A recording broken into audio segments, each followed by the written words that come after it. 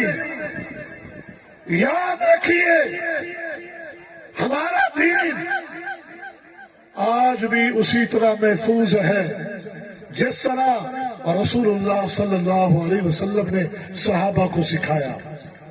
اس دین کی حفاظت کا ذمہ اللہ نے خود لیا، اور ہر دور میں مفسرین و محدثین ائمہ دین کو پیدا کر کے اللہ نے اپنے دین کی حفاظت کرائی۔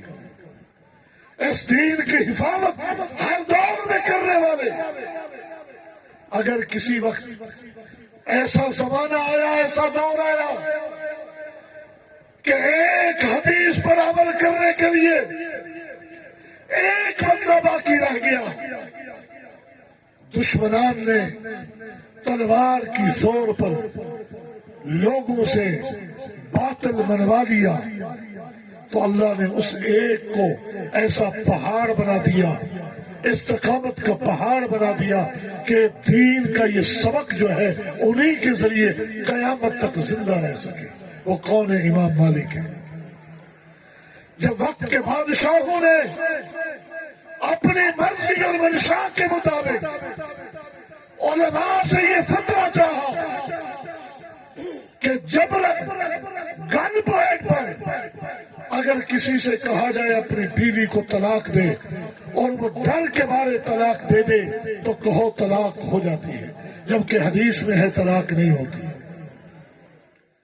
تو انہوں نے بھی گن پوائنٹ پر مفتیوں سے فتوے لے لیے، علماء کو جھکا دیا۔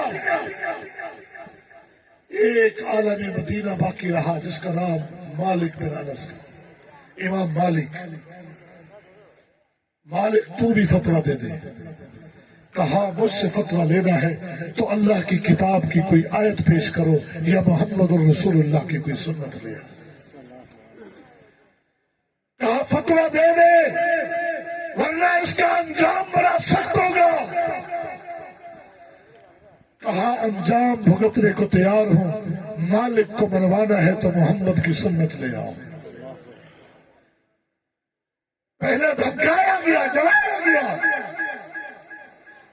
آخر کار کوڑوں کی سزا دی گئی۔ مالک حدیث کے مطابق بربلا اعلان کر رہے ہیں۔ کہا مالک تجھے اس سے زیادہ خطرناک سزا دیں گے، مان جا۔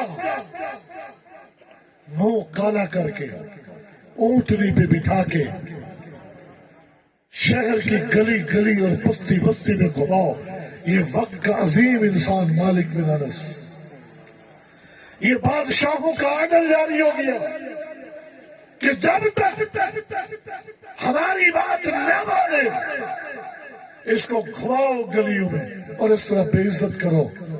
لیکن امام مالک نے اس کو بے عزتی نہ سمجھا، اپنے لیے اس کو عزت سمجھا، اور واقعی اللہ نے اس کو عزت کا نشان بنایا۔ عزت یہ ہے کہ اللہ کے پیغمبر کی سنت کی حفاظت کی جائے۔ سواری پر بیٹھ کر اعلان کرنا شروع کر دیا، من یعرفنی فیعرفنی ومن لم یعرفنی وانا مالک بن انس۔ جو ہی پہچانتا ہے مجھے تو ٹھیک ہے، جو نہیں جانتا وہ بھی جان جائے میں مالک بن انس ہوں، اور میں کہتا ہوں جبری طلاق نہیں ہوتی۔ حدیث کی حفاظت کی، اللہ کے پیغمبر کی سنت کی حفاظت اللہ نے اپنے اس بندے کے ذریعے کی۔ آج وہ سبق ہمارے سامنے موجود ہے۔ ایک وقت آیا کہ دنیا والے کھڑے ہو گئے کہ قرآن کو اللہ کی مخلوق کہو۔ اللہ نے ایک مرد مجاہد کھڑا کر دیا، امام احمد بن حنبل، جن کو ہر طریقے سے ڈرایا گیا، دھمکایا گیا، مارا گیا، مناظرے۔ آخری بار جب بادشاہ کی عدالت میں لایا گیا تو راستے پر دونوں طرف، دونوں سائڈوں میں تلواریں لٹکا دی۔ کوڑے لٹکائے، نیزے لٹکائے، تیر لٹکائے، پھر آگے جلاد کھڑے کیے، بدشکل بدصورت سخت مزاج، تاکہ وہ آتے ہوئے ان ساری چیزوں کو دیکھتے ہوئے آئے۔ یہ پیغام تھا کہ احمد اگر آج تو نے بادشاہ کی مرضی کے مطابق فتویٰ نہ دیا تو یہ سارے تیرے لیے۔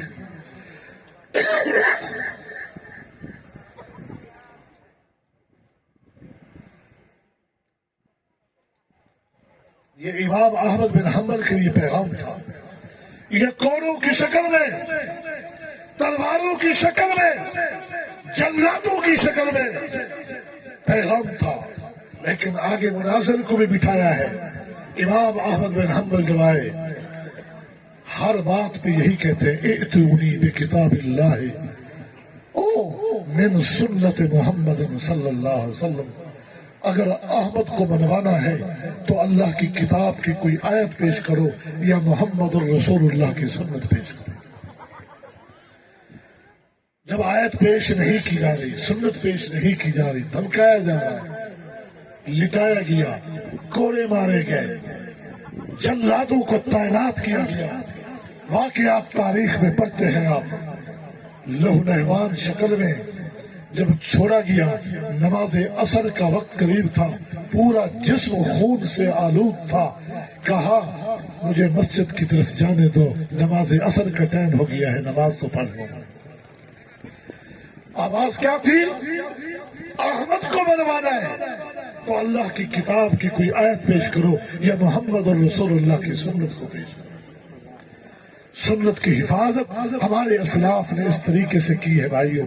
آج ہمارے سامنے آج اللہ کے پیغمبر کی ایک ایک سنت محفوظ ہے، اس کی قدر کیجئے، لیجئے اور اپنی زندگیوں کے اندر اپنے آپ پر نافذ کرنے کی کوشش کیجئے۔ اللہ مجھے اور آپ کو عمل کی توفیق عطا فرمائے۔ وآخر دعوانا الحمدللہ رب العالمین۔